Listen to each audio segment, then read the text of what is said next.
అదియే అదియే అదియే అచ్చమ్మ సన్నిధి, ఇదియే భక్తులకు పెన్నిది. అదియే అదియే అదియే అచ్చమ్మ సన్నిధి, ఇదియే భక్తులకు పెన్నిది. దండి వేడుకలు జరిపేరు గుడి పూడి కోవెల్లో, మా దండి దేవతై నిలిచేను అచ్చమ్మ వనిలో.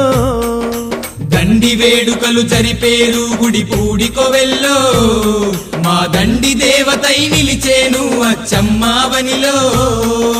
భక్తుల పాలించే బంగారు తల్లి